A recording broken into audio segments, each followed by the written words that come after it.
Olá, vocês todos da Unifei, que não deixa de ser a minha casa também.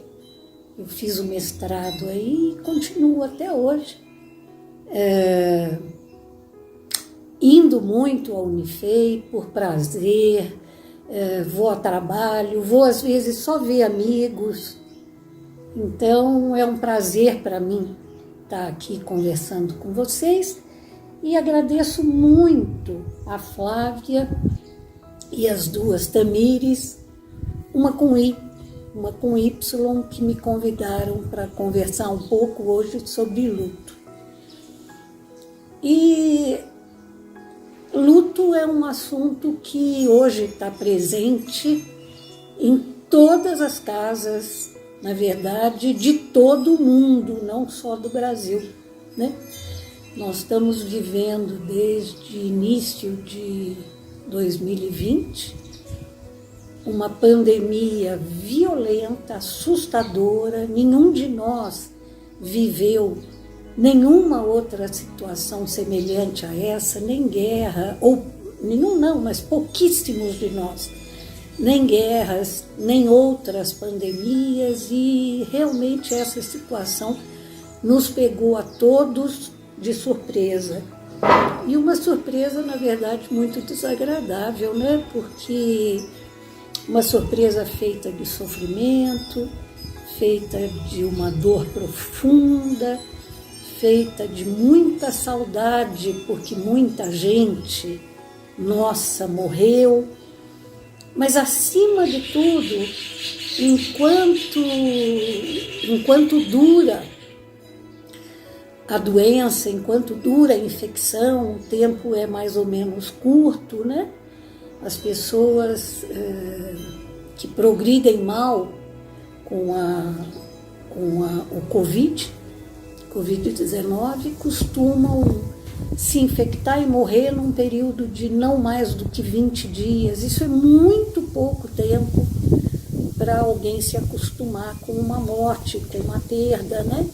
Principalmente quando esse adoecimento e essa morte acontecem completamente longe da família, com o doente isolado, com o doente na UTI, na maior parte do tempo, e sem condição nenhuma de ser visto, de ser abraçado, de ser amado. Então, o sofrimento que acompanha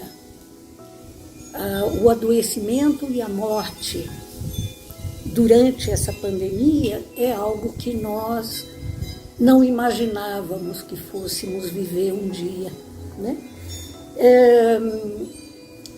Essas mortes, e no Brasil nós já estamos falando de mais de 570 mil mortes, ou seja, mais de 570 mil famílias impactadas pela dor, impactadas pela ausência, né? Isso é um absurdo do ponto de vista emocional, do ponto de vista afetivo, né?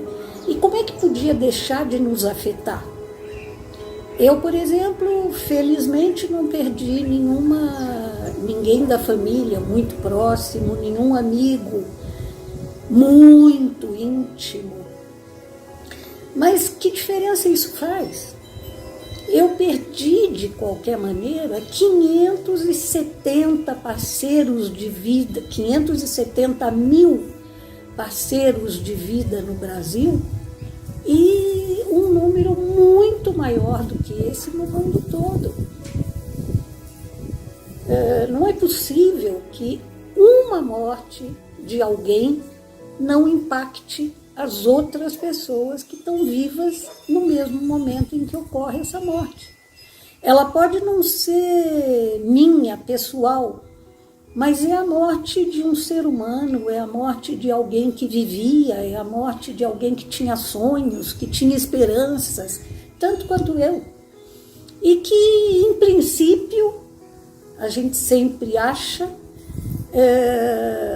que a morte poderia ser evitável se a pessoa não tivesse entrado em contato com alguém contaminado, ou mais ainda, como se discute muito no Brasil, se as autoridades tivessem sabido desde o primeiro dia como proteger os cidadãos dessa pandemia, coisa que eu não quero entrar em nenhum viés político, mas nós vimos uma derrocada total da qualidade do poder público e da qualidade da nossa saúde.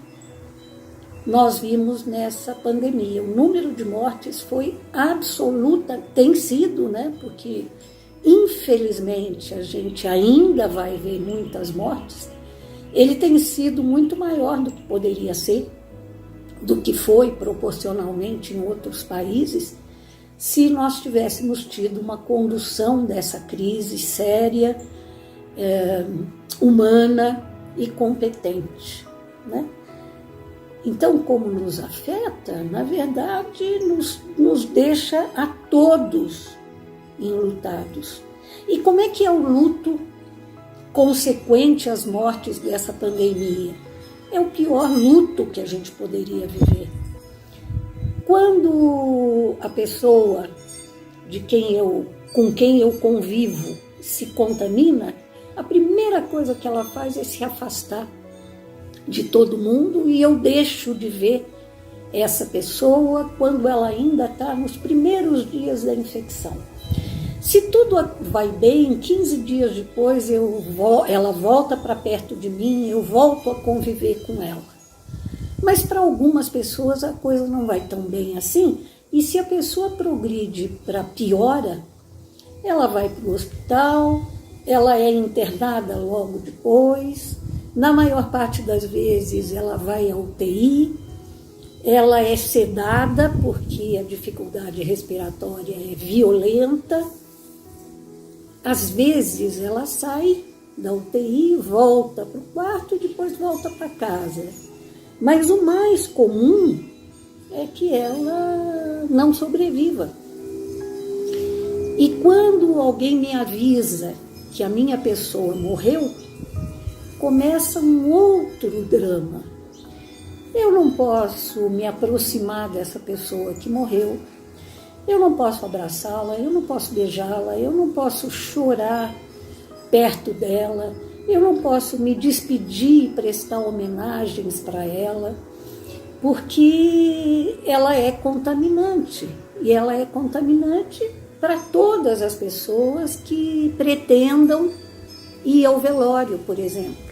Aí não tem velório, não tem um número muito pequeno de pessoas e por um tempo limitado no enterro dessa pessoa, ou seja, todos os rituais que me ajudam a lidar com a dor da morte, eles estão proibidos hoje em dia e vão ficar proibidos sempre que se tratar de uma doença infecciosa dessa proporção.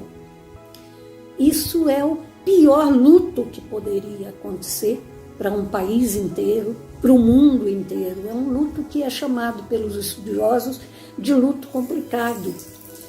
Ele leva, na maior parte das vezes, a doenças psíquicas sérias, mas ele leva também a doenças físicas muito sérias. E a gente não está falando ainda do luto que vão provocar as sequelas a longo prazo das pessoas que sobreviveram. Porque quando a pessoa volta para o grupo familiar dela, ela não volta livre da doença. Na maior parte das vezes, em algum momento do futuro, ela vai se encontrar com efeitos colaterais muito desagradáveis e, pior, crônicos. Isso é um luto também. Eu sobrevivi à pandemia, mas eu vou ter que viver uma vida de má qualidade até o dia da minha morte final, até o dia em que, enfim, eu saia desse planeta ou desse estado, isso depende muito das crenças de cada um, né? Então esse luto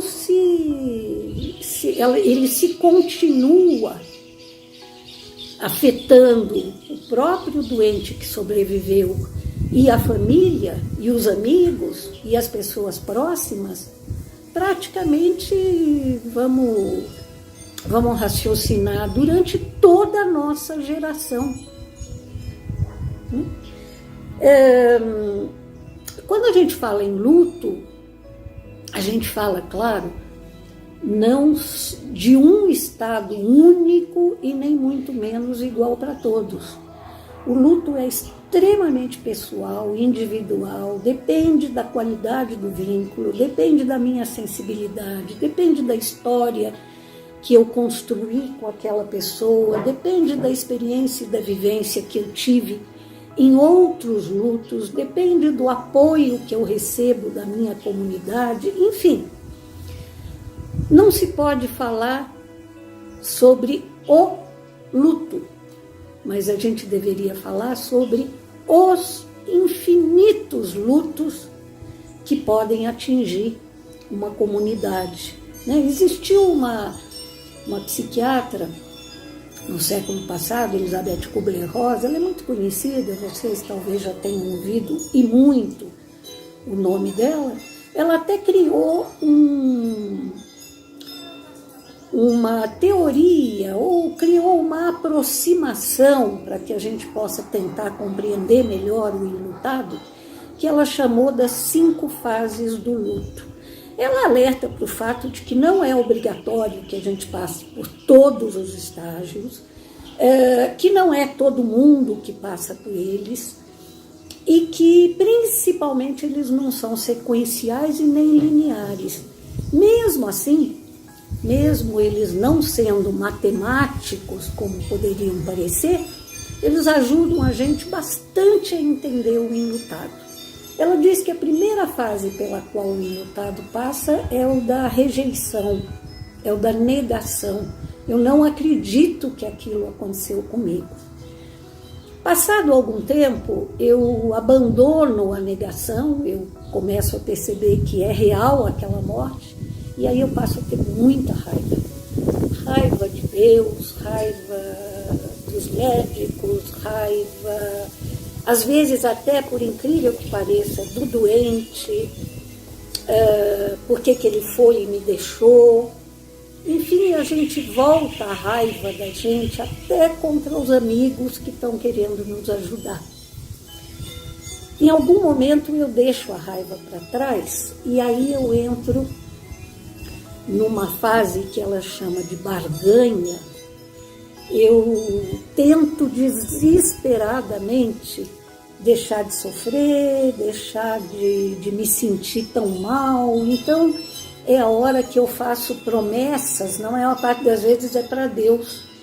Eu prometo que eu vou ficar bem, eu prometo que eu vou melhorar, eu prometo que eu vou fazer um monte de coisa boa para todas as pessoas que eu conheço, se eu parar de sofrer e se a pessoa, se o meu amor, o meu querido que morreu, estiver bem, né?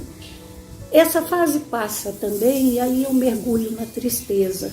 Essa fase ela é chamada de depressão. E eu fico quieta, eu me isolo, eu não quero saber não quero saber às vezes nem de conforto das pessoas. E se tudo correr bem, se as pessoas compreenderem as minhas necessidades, eu acabo evoluindo para a aceitação, né? E isso é o começo da volta para uma vida que nunca mais vai ser igual à anterior, porque eu não vou mais ter aquela pessoa junto comigo. Mas ela acaba se parecendo bastante com a vida anterior que eu tinha, né? Como é que eu posso atravessar esses estágios e como é que eu posso minimizar essa dor e como é que eu posso, na verdade, muitas vezes, sobreviver a essa dor, né? Primeiro, me rodear de pessoas sensíveis, o mais que elas possam ser sensíveis, amigas, que compreendam a minha perda, que me deixem chorar, que me deixem me lamentar, que me deixem muitas vezes ter raiva e pôr essa minha raiva para fora. A espiritualidade, pode ser a religião, ela me faz um bem tremendo, porque ela traz algum tipo de sentido para aquela minha dor. Então, atravessar o luto sem nenhuma crença em alguma coisa ou em alguém superior a mim, faz com que eu me sinta extremamente solitária e eu sofro muito mais, né? Me esforçar por não abandonar todas as coisas das quais eu gostava, né?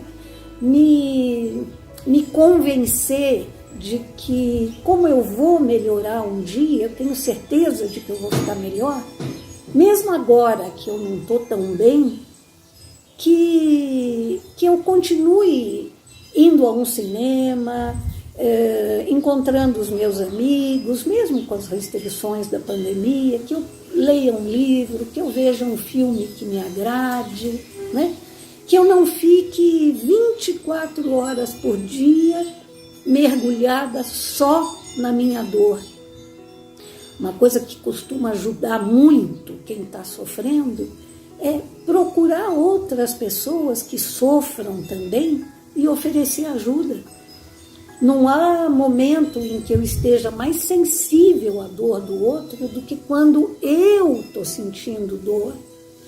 Não precisa que eu ofereça ajuda para outro enlutado, não. Se bem que hoje eu vou encontrar um enlutado precisando de ajuda a cada quarteirão da minha cidade, né? Mas qualquer pessoa que esteja sofrendo e por qualquer motivo, o tempo em que eu me dedico a ela, em que eu me dedico a ajudá-la, esse tempo parece que cura a minha própria ferida também, né? Existe uma literatura fantástica à disposição de quem quiser ler um pouco sobre o luto e ter até alguma ajuda para o luto, e eu me disponho a responder para quem quiser me mandar um WhatsApp ou um e-mail. As organizadoras desse evento têm o meu contato, e aí eu posso, para quem quiser, eu posso disponibilizar uma lista do que eu conheço de livros para serem lidos, ou o Google. O Google hoje é o melhor lugar para a gente procurar o que quiser, né? Eu realmente espero ter podido compartilhar com vocês um pouco do que aprendi na vida com os meus pacientes, com as pessoas enlutadas, que no final das contas são sempre os melhores mestres da gente, né? Não são os professores e nem os livros, são os pacientes, são as pessoas que sofrem. Então eu realmente espero ter podido compartilhar com vocês um pouco do que eu aprendi e me ponho completamente à disposição de quem quiser ou precisar conversar comigo. Estou totalmente disposta a ouvir e ajudar. Obrigada, meninas, pela oportunidade de estar aqui conversando com vocês.